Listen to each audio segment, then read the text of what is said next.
khô vel sual thim nuaya hia kan lâu piangin kan lâu silia na ma se lal rem ruat na dan nuaya mi sing tan voi khat hi ruata nia vai vu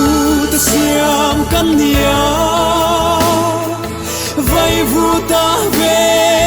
kan kir le do ma se iswa ring tu te chu kan trôi ral don si lu kan thâu liang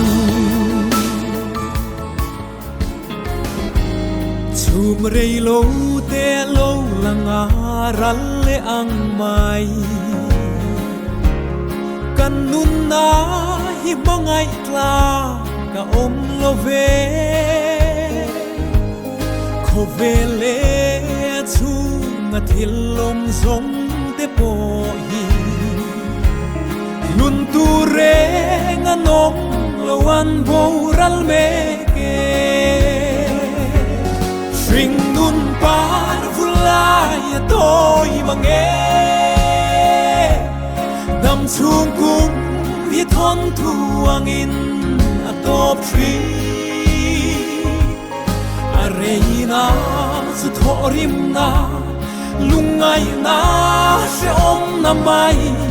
kan dam chung ni te chiar dan min shil ro dai ni len ko a thim zwa lo na ram noa